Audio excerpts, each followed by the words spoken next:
नमस्कार दोस्तों, आपका स्वागत है अपने YouTube channel P for portfolio में। आज हम बात करने वाले हैं पीडीलाइट इंडस्ट्रीज के बारे में। इसके क्वार्टर फोर के रिजल्ट्स आ चुके हैं, इसके बारे में भी बात करेंगे और क्वार्टर फोर के रिजल्ट्स के बाद कौन से लेवल्स और टारगेट्स हमें दिखाई दे सकते हैं उसके बारे में भी चर्चा करेंगे। और इसके बाद हमें बाइंग करनी चाहिए, सेलिंग करना चाहिए या होल्ड करना चाहिए, इसके बारे में चर्चा करेंगे। लेकिन उससे पहले अगर आपने चैनल को सब्सक्राइब नहीं किया है तो प्लीज सब्सक्राइब कीजिए और रेगुलर अपडेट्स पाने के लिए नोटिफिकेशन बेल को प्रेस कीजिए। तो चलिए बात करते हैं पीडीलाइट इंडस्ट्रीज के बारे में। देख सकते हैं कि पीडीलाइट इंडस्ट्रीज एक लार्ज कैप कंपनी है जिसका मार्केट कैप तकरीबन 72,000 करोड़ के आसपास का है। लास्ट ट्रेडेड प्राइस के बारे में बात करें तो वो है 1,432 रुपीज, जो कि तकरीबन हमें फ्लैट दिखाई दिया है। 5 ईयर के रिटर्न्स जो हमें दिखाई देते हैं वो है 168.62% के पॉजिटिव रिटर्न्स, जो कि एक अच्छी बात है। 1 ईयर के जो रिटर्न्स है वो है 15.3% के पॉजिटिव रिटर्न्स। 1 मंथ में ये 4% ऊपर दिखा है। की मैट्रिक्स के बारे में बात कर लेते हैं। पी रेशियो 78.64 है, जबकि सेक्टर का P 16.63। Price to book ratio है 16.7, जबकि सेक्टर का प्राइस टू बुक है 1.7। डिविडेंड यील्ड की बात करें तो वो है 0.45%, जबकि सेक्टर का डिविडेंड है 2.15%। तो हम यहाँ पर देख सकते हैं कि क्लियरली एक प्रीमियम वैल्यूएशन पे मिलने वाला स्टॉक है, काफी एक्सपेंसिव वैल्यूएशन पे मिल रहा है क्योंकि फंडामेंटली स्ट्रॉन्ग कंपनी है और एडेसिव्स और ग्लूज इंडस्ट्रीज की अनडिस्प्यूटेड मार्केट लीडर है। अगर आपको इस कंपनी के फंडामेंटल्स को जानना है तो टॉप राइट कॉर्नर पे एक लिंक आ रही होगी, उसे क्लिक कीजिए और वीडियो को देखिए, जिससे हमें पता चलेगा कि फंडामेंटल एनालिसिस के बेसिस पे कैसी है ये कंपनी। तो अब देखते हैं इसके क्वार्टर फोर के रिजल्ट्स कैसे आए हैं।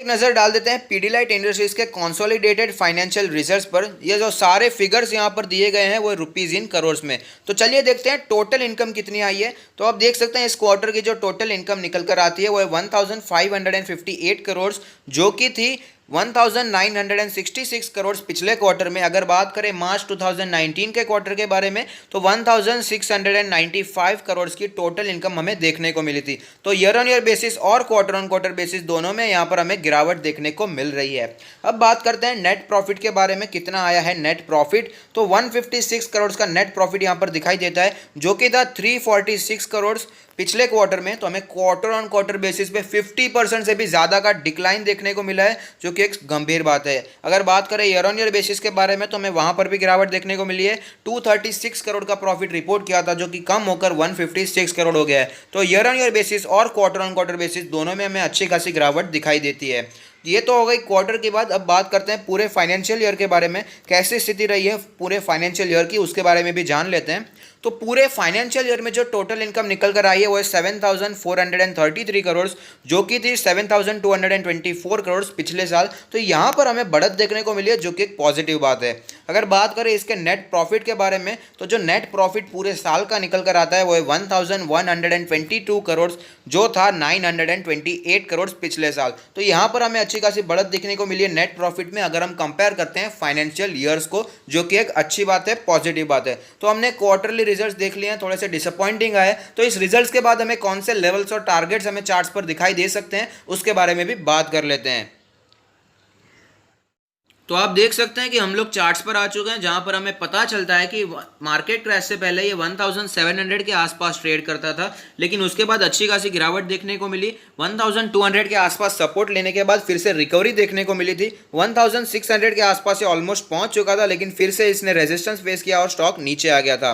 1500 के आसपास फिर से इसने रिकवरी दिखाई, लेकिन फिलहाल ये नीचे आता हुआ अभी दिखाई दे रहा है। करंट सिचुएशन के बारे में भी बात कर लेते हैं। तो आप देख सकते हैं रेड लाइन जो है वो 200 डेज की मूविंग एवरेज, उसके ऊपर ये फिलहाल ट्रेड करता हुआ दिखाई दे रहा है। जो दूसरे मूविंग एवरेजेस है, यानी कि 20 डेज का, 50 डेज का और 100 डेज का मूविंग एवरेज, उसी के आसपास फिलहाल ये ट्रेड कर रहा है। आज की जो कैंडल बनी है वो एक बियरिश कैंडल है, क्योंकि आप देख सकते हैं आज का जो हाई था वो था 1475 के आसपास, लेकिन उसके बाद फिर से इसमें करेक्शन देखने को मिला क्योंकि सेलर्स हावी हो गए थे और क्लोजिंग काफी नीचे हुई है 1430 के आसपास, जो कि क्लियरली हमें सिग्नल देती है कि एक बियरिश मोमेंटम बना हुआ है। अगर बात करें पिछले 2-3 दिनों से तो हमें 2-3 दिनों से भी बियरिश ही मूवमेंट दिखाई देती है, यानी रेड क्लोजिंग, रेड कैंडल्स हमें यहाँ पर दिखाई दे रही है। अब बात करते हैं अलग अलग इंडिकेटर्स के बारे में। तो मनी फ्लो इंडेक्स का जो नंबर निकल कर आ रहा है वो है 47.74। आप देख सकते हैं पिछले कुछ दिनों पहले ये ओवरबॉट हो चुका था, इसलिए हमें यहाँ पर करेक्शन देखने को मिला है। अगर बात करें इसके RSI के नंबर के बारे में,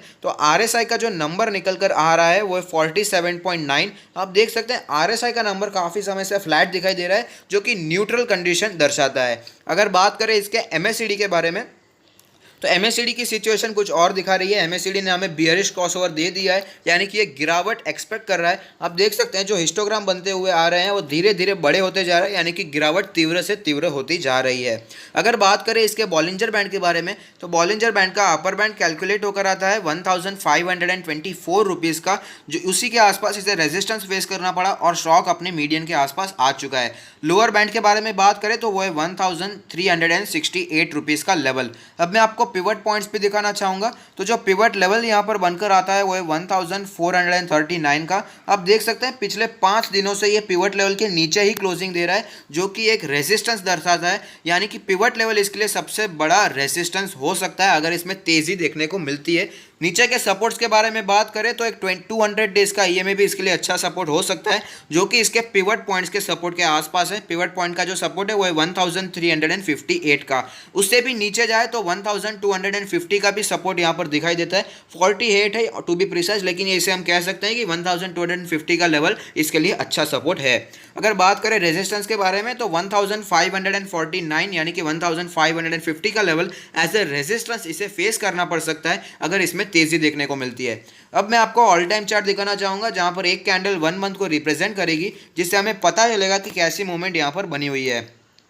तो आप देख सकते हैं ऑल टाइम चार्ट पर हमें क्लियरली पता चलता है कि 20 मंथ्स के EMA के आसपास जब भी यह आता है वहां पर ये सपोर्ट ले लेता है और फिर से यहाँ पर हमें तेजी देखने को मिलती है। तो आप देख सकते हैं जो 20 मंथ्स का EMA जो कैलकुलेट होकर आता है वो है 1323 रुपीज़ का लेवल।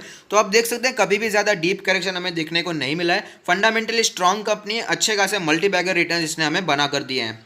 तो अब बात करते हैं इसमें लेवल्स के बारे में जहां पर हमें बाइंग करनी चाहिए, लेकिन उससे पहले बात कर लेते हैं अगर आपने पहले से पोजीशन बनाई हुई है, बहुत ही ऊपर पोजीशन बनाई है, तो मेरा मानना है होल्ड कर सकते हैं, क्योंकि एक क्वार्टर रिजल्ट थोड़े डिसअपॉइंटिंग आने से कंपनी में खराबी नहीं आ जाती। लॉन्ग टर्म के लिए लिया है तो प्लीज़ लॉन्ग टर्म के लिए होल्ड भी कीजिए। अगर आपने नीचे पोजीशन बनाई है, अभी आप प्रॉफिट में चल रहे हैं, तो मेरा मानना है कि लॉन्ग टर्म के लिए लिया है, लॉन्ग टर्म पर्सपेक्टिव से लिया है, तो अभी भी आप होल्ड कर सकते हैं। अच्छी कंपनी को आपने चूज़ किया है और अच्छे प्राइस पर भी लिया है। अगर आपने शॉर्ट टर्म के लिए लिया है तो ऑफकोर्स प्रॉफिट बुकिंग करके निकल भी सकते हैं।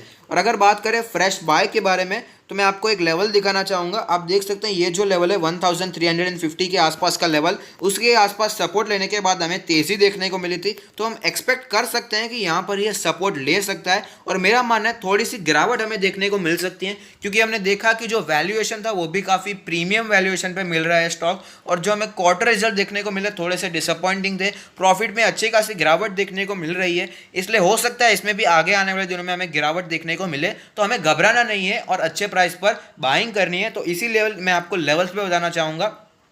पिवट पॉइंट में भी हमने देखा एक जो लेवल कैलकुलेट होकर आता था वो था 1358 का। बॉलिंजर बैंड का लोअर बैंड 1368 के आसपास था, और ये जो मैं लेवल आपको बता रहा हूँ वो भी उसी लेवल के आसपास है। और हमने देखा कि 20 मंथ्स का जो EMA था वो कैलकुलेट होकर आता था 1323 के आसपास। तो हम ओवरऑल कह सकते हैं कि ये जो पूरा लेवल है वो काफ़ी अच्छा स्ट्रॉन्ग सपोर्ट बना हुआ है। तो मेरा मानना है अगर इसमें गिरावट बनी भी रहती है तो ये 1300 का जो लेवल है इसके लिए तोड़ना मुश्किल होगा। तो यहाँ पर आप थोड़ी सी बाइंग करने के बारे में सोच सकते हैं। लेकिन अगर आपको वेट करना है, अगर आप पेशेंट इन्वेस्टर है, कंजर्वेटिव इन्वेस्टर है, वैल्यू इन्वेस्टिंग करना चाहते हैं, तो आपको वेट करना है तो 1300 के लेवल का टूटने का भी वेट कर सकते हैं। 1250 का लेवल का वेट कर सकते हैं, क्योंकि हमने देखा पिवट पॉइंट पे वो भी एक लेवल बनकर आता था 1248 का, तो वो भी एक स्ट्रॉन्ग सपोर्ट है। उसके या उसके नीचे अगर आप वैल्यू बाय करना चाहते हैं तो वहां पर कर सकते हैं।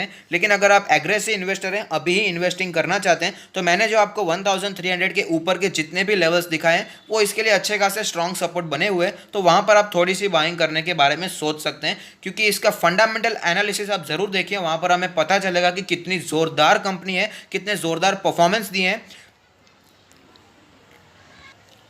अधेसिव्स और ग्लूज इंडस्ट्री की अनडिस्प्यूटेड मार्केट लीडर है, तो मेरा मानना है इसमें थोड़ी बाइंग करने में कोई हर्ज नहीं है। लेकिन ये भी मैं बताना चाहूँगा कि एक साथ सारी बाइंग मत कीजिएगा प्लीज़, थोड़ी थोड़ी बाइंग कीजिएगा, बाय ऑन डिप्स की स्ट्रैटेजी के साथ इसमें एक्यूमुलेट कीजिएगा। बाय ऑन डिप्स मतलब मैं आपको बता दूं कि हर 2% के करेक्शन पे नहीं, कम से कम 5% या 10% के करेक्शन पे हमें बाइंग करनी चाहिए, ऐसा मेरा मानना है। बाकी ये आपका डिसीजन है, आपको कौन से लेवल पर बाइंग करनी है या बाइंग करनी भी है या नहीं, ये आपका डिसीजन है। आपको डिसीजन लेना है कौन से लेवल पर आपको बाय करना है। लेकिन अगर आपको ये वीडियो पसंद आया है तो लाइक कीजिए, शेयर कीजिए, कमेंट कीजिए, सब्सक्राइब कीजिए और मुझे मोटिवेट कीजिए। Thank you, stay happy, happy investing.